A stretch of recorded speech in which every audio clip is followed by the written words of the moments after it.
art can mean different things to different people. For me, it's all about the joy of creating.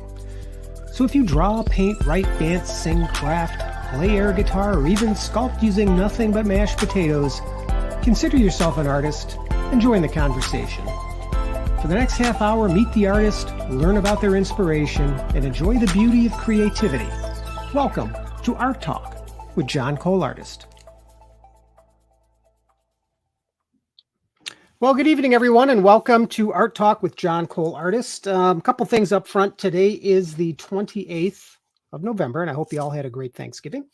The second thing is, if you notice, I've got a cut on my nose because the cat that we adopted out of the cold earlier this year bit me once again, but I love her, and I do not plan to throw her back out this year.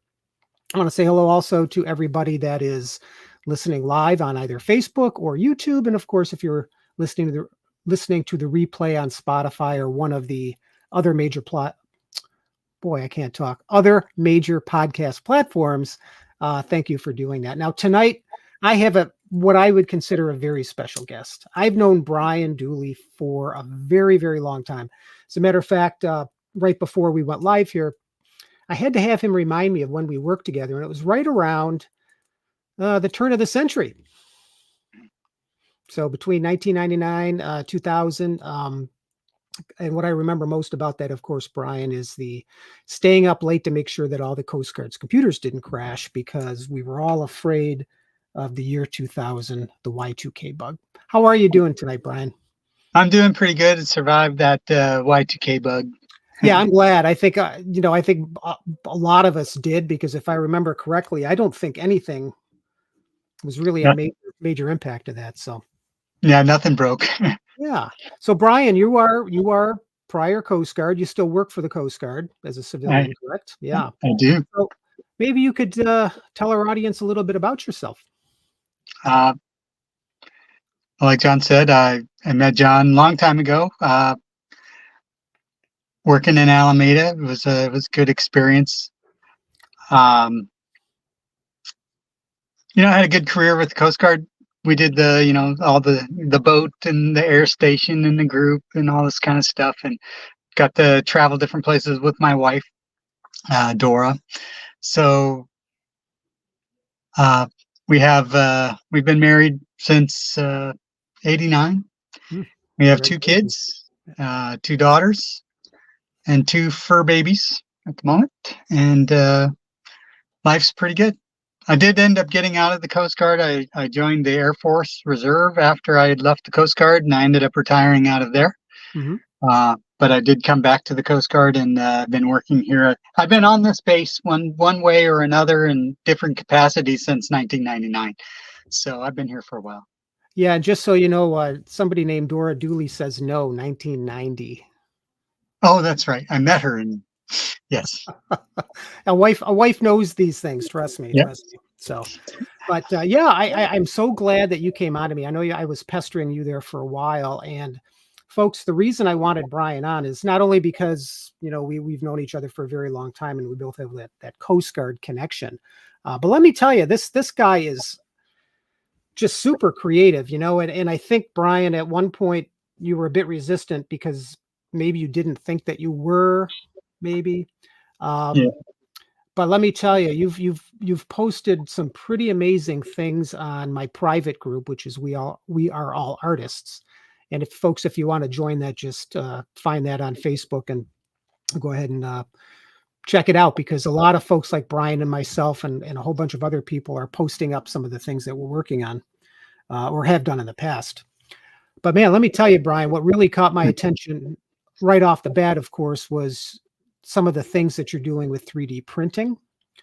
And then, of course, you're applying that to one of I think your real loves, which is automotive reconstruction, refurbishment. I don't know how you phrase that. Yep.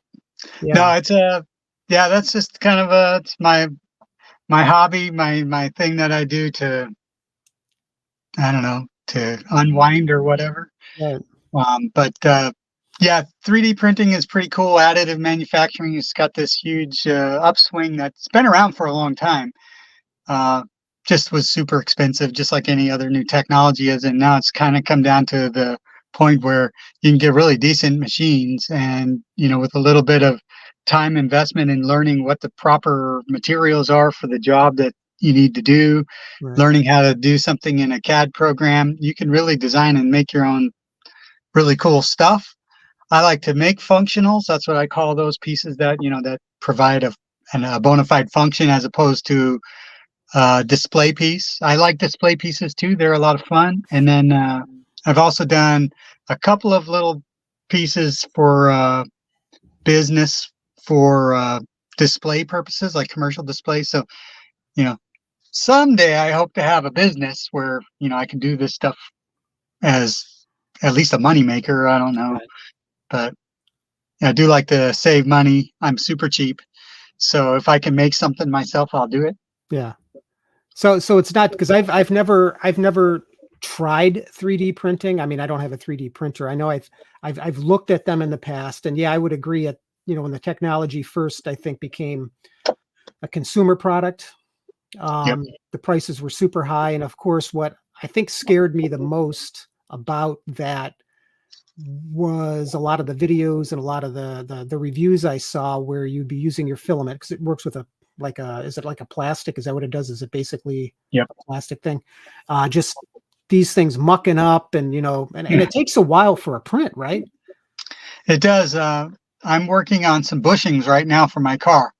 And, fundamentally, they're, inch and a quarter inch tall, maybe 3/4 of an inch around. It is solid. So it has to print really slow due to the material that it's being printed with.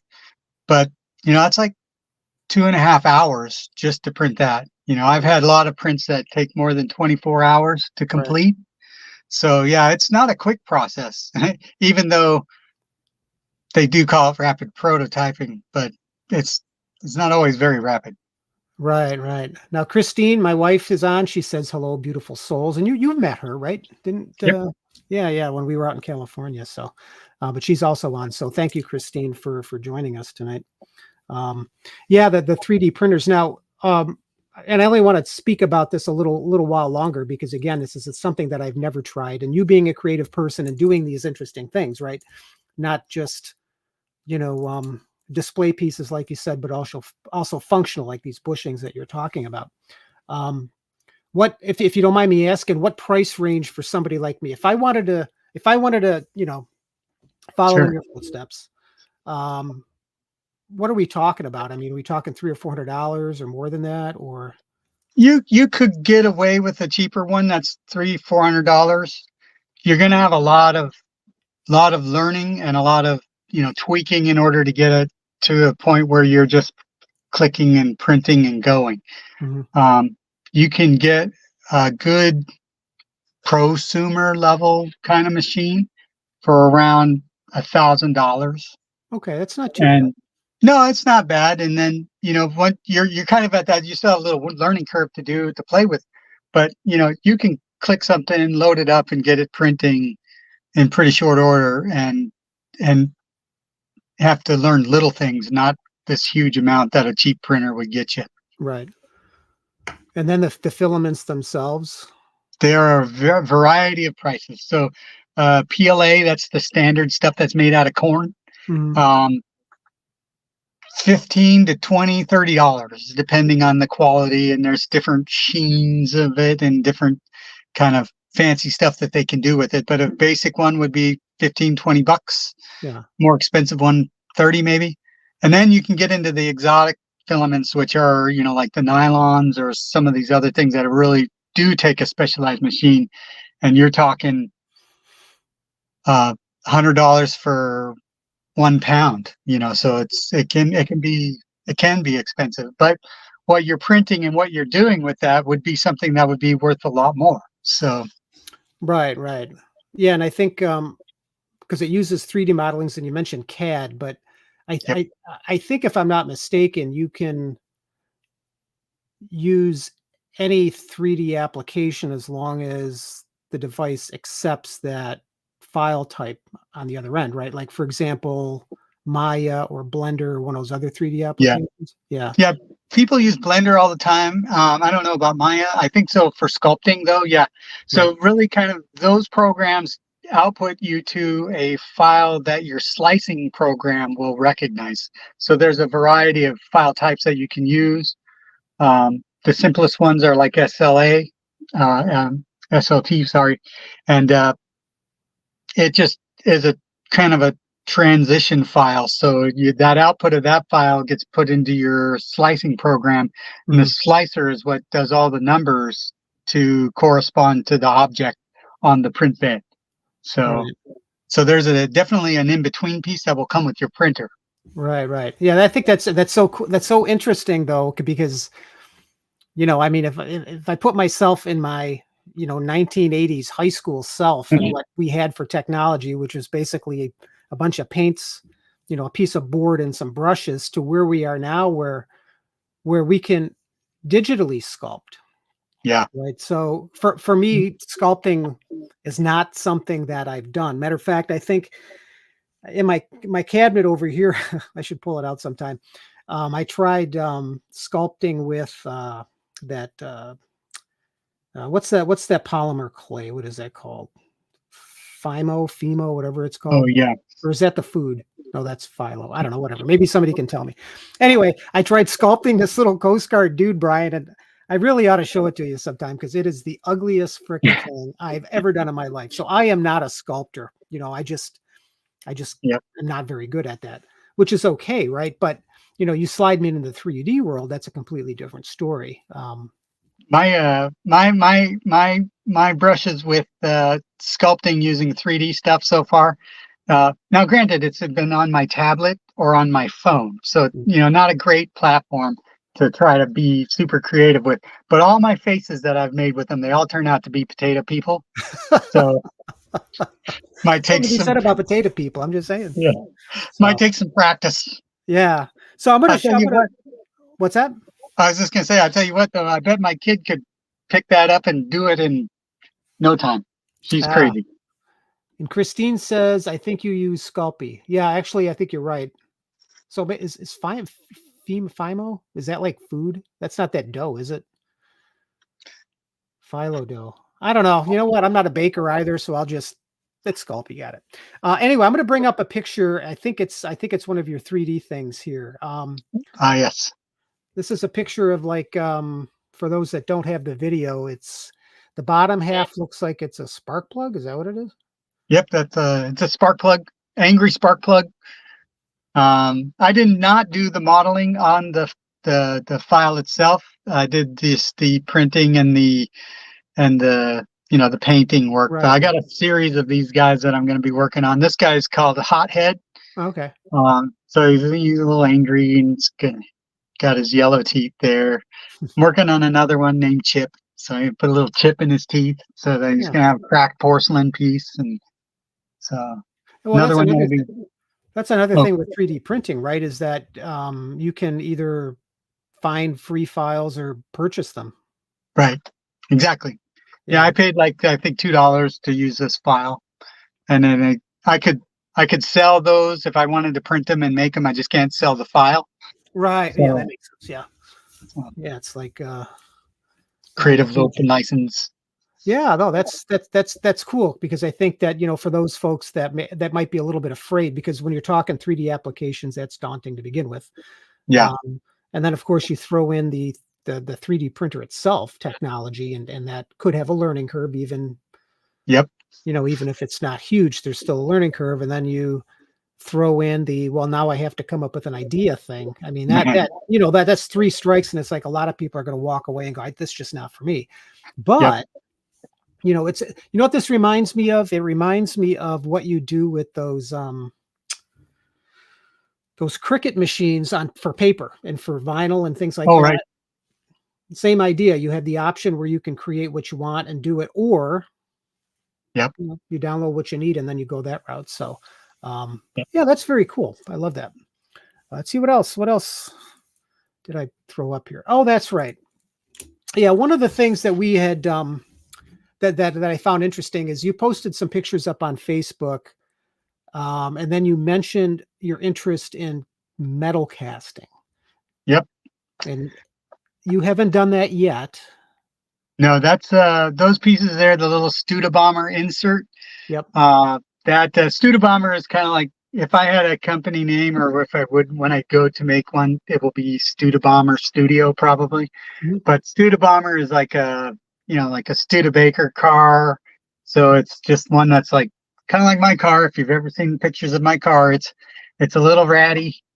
He's got some nostalgia built into him. Right. So that, like that state of mind, if you will, that it takes to drive a patina car. Anyway, so Studebomber inserts there for my valve covers. They need to be metal so that they don't melt. Oh yeah. And so I'm going to be casting those pieces. Right now, believe it or not, I need to find pewter. So I've been looking around at all the shops trying to find old, ugly dishes and stuff that people don't want. Right. And it's surprisingly hard because I think some other artists have gotten that same idea and they bought it all up around here. Right. So I'm just gonna have to buy some new pewter, I guess, or die cast metal, because it's also low melt. Right. But yeah, I will be melting down some stuff, and I have the casting material to be able to do those guys and other things. I have some dash dancers that I'm going to be making, little airplane guys that when you drive down the road and you turn a corner, it's like a little pendulum. I don't want to give too much away, but that will be a very artistic piece as well. That sounds fantastic. And I was thinking, if we work to get in a time machine and go back to the 80s, the big thing during the 80s, of course, was Dungeons and Dragons, which there was a big part of that where people were casting their own pewter figures. And I remember seeing in old magazines where you could get the molds for those. But of course, we don't have a time machine, so. I do happen to have a little dish similar to what those were that my older daughter got me for Father's Day, so that I can do my melts and low temp stuff. So it should be a lot of fun. And rewarding. I think it'll be rewarding too, just because it's looks neat. Oh yeah, it looks neat and it's like solid. It's not, ephemeral or whatever. All right, what do we got here? Here's you. Yep. So this is a picture of an American flag that maybe you could talk a little bit about this. So again, kind of going back to my car, the roof is rusting, or not rusting, it's sloughing. So that's when the paint becomes powder. Right. And every time it's wet outside or whatever, I get a bunch of creamy white water running down the back window. So I need to do something about that. So the idea is I'm gonna, prep the roof and do an old school lace style paint job, but not with the geometric patterns. So I want to be a little bit more Americana, and I want to do a distressed flag, which Dora got me the template. That is the template that I'll be using on the roof. And then I was just playing with, like, how do I get the colors the way that I want it instead of just being, black and white or red and white or blue and white. I want to incorporate the colors. So I was playing with that. And then I have this lace fabric, which is actually spider web lacing. That if that was a closer picture, you'd be able to see that there's a lace pattern over the top of that. So it's just my own symbolism, if you will, for the distress flag and that spider web to go with it. So okay. I'm gonna hold the thought real quick here. Hopefully I will remember it in a minute. Okay, this was probably one of the most. What we're looking at here, folks, is a center console of a vehicle, and it is covered with newspaper comics. Yep. And tell me a little bit about this, and then I'm going to ask the question that I'm hopefully not sure. So I needed a center console because, when you're driving any of your modern cars, you got a place where you can put your drink. You got a place where you can put your gloves. You got all this kind of stuff that I didn't have, and I was missing big time. So I was like, I need a console. So I wanted to make a console. I started designing it up using wireframe, welded wireframe. So I made it all out of metal and covered it in ply. And then I got to thinking about it. I was like, anybody can make this upholstered. I have the upholstery machine. I can do that myself. Right. But I thought it would be a lot of fun to just find a run of Sunday comics from my birthday. So these Ah, comics here are all from September 26, 1971, which was the first Sunday after I was born to be able to get Sunday comics from. right. So I found them online. I bought them on eBay. I got a few more because I'm going to do the sun visor, and then the rear package tray is also going to be more of the comic strip as well. Yeah, and then I did include just so folks that are, let's see if I can get there. Hang on a second. There we go. Here's just an image of looks like the work in progress here. Yep. Yeah, so this is what I find interesting about you and about what we're talking about here, because we started off with 3D printing, and then of course we're talking really this broad scope of different techniques, different talents. Where does all this come from, Brian? I mean, yeah, I know you thought about it, but I mean, where does this highly creative side of you come from? I well, I do come from a long line of artists. So Mhm. my father and my mother both were artists. Um, all of my brothers are artists. Not too many of my sisters. They didn't really get into the physical aspect of art too much, Right. but maybe baking and cooking, and I mean, which certainly has creative elements to it. Mhm. Um, but I think growing up poor, you know, you become creative in what you're going to do and how you're going to entertain yourself and how you're going to play. And so, I remember early on as, I don't know, 4 years old, making airplanes out of orange juice container, and playing, putting popsicle sticks on those wings, and then later carving airplanes. I have a lot of airplanes in my life. Carving airplanes out of wood, and then making models and stuff like that. So I think it comes from not being limited by,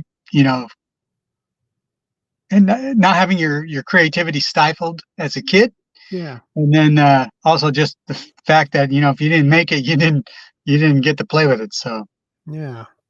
Yeah. I think that's a really interesting observation. And I don't know if I've ever thought about that in terms of myself, because like you, I grew up in a very poor household, and we spent a lot of time outside using our imaginations and playing in the woods and building tree houses, and you yeah, name it, we did it. And I think you're right. I think that having that ability to, as a child, use your imagination to create your own environment, right? yeah, I think that does go a long way to it lends itself very well to innovation.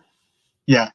It definitely set the foundation for me to be, the now term, is a maker. I'm a maker. Right. I never consider myself too much of an artist, but I definitely am a maker, and Mhm. I have a wide skill set because of the interest that I have. I've self-taught myself how to do, different techniques for welding and stuff like that. I did have some instruction for welding, but Right. a lot of it was just I learned it by reading or watching. Um, and that's kind of across the board with everything that I do. It's all that same kind of concept. Yeah.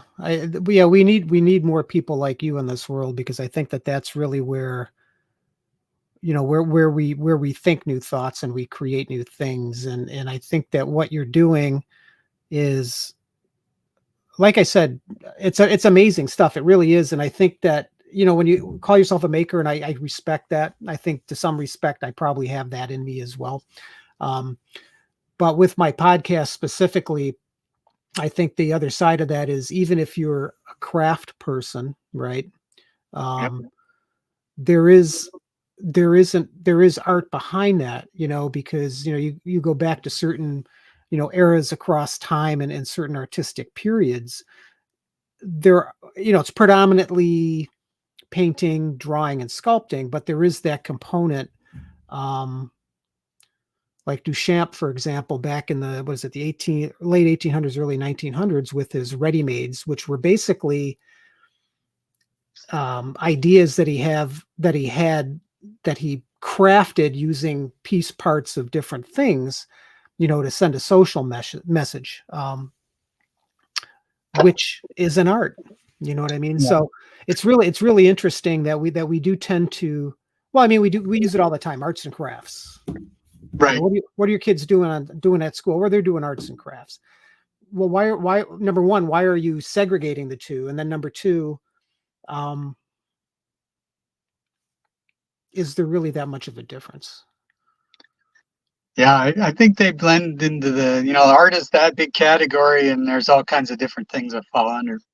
Yeah, absolutely. And that goes for writing and dancing and playing instruments and everything else. I mean, Yep.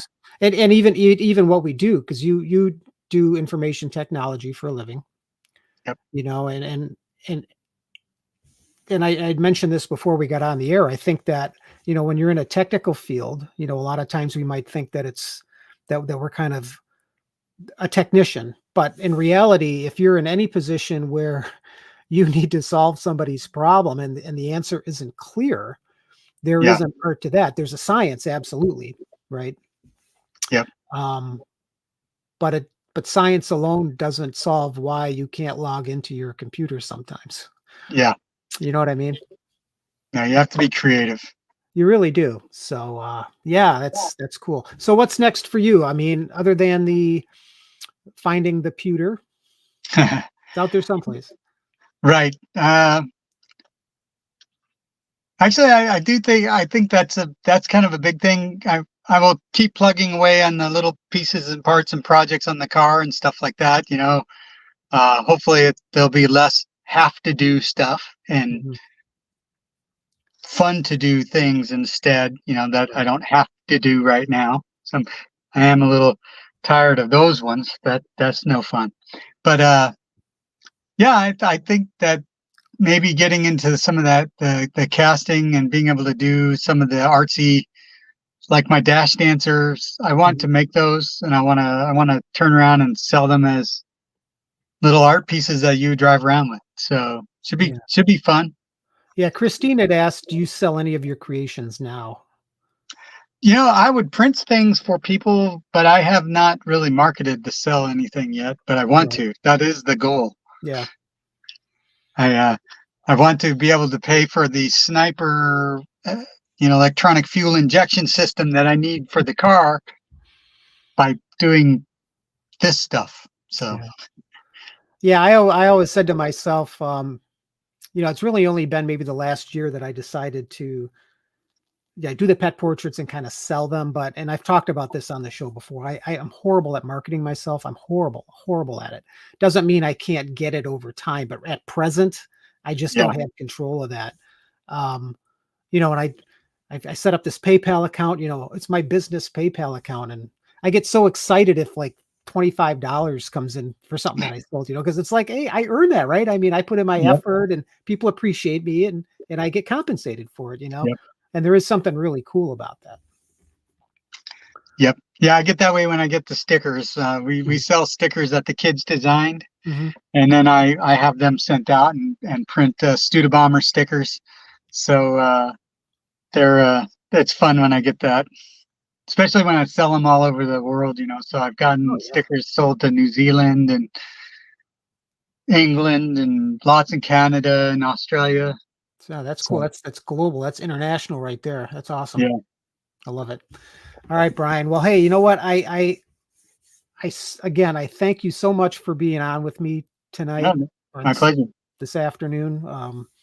It's really been fun talking to you, and hopefully we can do it again, and hopefully we can stay in touch a little more frequent. I'll be honest with you, I'm horrible with that. I always seem to, I don't even talk to my own family half the time. It's horrible. But I hear you. You're doing amazing things, and keep doing what you're doing and keep inspiring, because that's really what you're doing. Folks like yourself, when you come onto this show, you really do send this underlying message to people that sometimes the things that we do don't seem important, but they are, especially when you realize that we have this innate ability to bring in all this seemingly dissimilar information or talents or skills, bring them together and really, and Christine just wrote this. She said, beautiful work. It is truly inspiring. And it really is. I mean, a lot of people don't do what you do because they're afraid to do it. And Yeah. you're doing it. And I think that is so cool. And you got a great plan. It's going to be amazing. Should be fun. Yeah, I was like, you just got to make it happen. Just make it happen. Just do it. There's really nothing to be afraid of. And even if you make something and you if it's a bomb, who cares? I mean, the feeling is awesome. Yep. Yeah. So, Cool. All right, folks. Well, I appreciate everybody tuning in. Just a couple notes here at the end. I am going to be in North Conway, New Hampshire on December 6th. So I'll be doing a book signing with a couple of the other contributors to Behind the Power book series. And that's going to be at White Birch Books in North Conway, starting at 6 p.m. And next week, I don't have anybody on the agenda. So if you're interested in joining me for conversation, let me know. Otherwise, I will spend 30 minutes and talk about whatever comes to mind, which sometimes can be pretty interesting. So, Brian, have a wonderful night. If you could just stay on for a minute, I appreciate it. In the meantime, everybody else, thanks again. See you next week. Thank you so very much for joining me on the Art Talk podcast, where it's my goal to bring artists together to talk about their craft. If you'd like to join me for a conversation, please reach out via email at johncoleartist@gmail.com or by visiting my website at johnrobertcole.com. So until next time, keep crafting, painting, and inspiring others with your creativity. You make more of an impact than you know. See ya.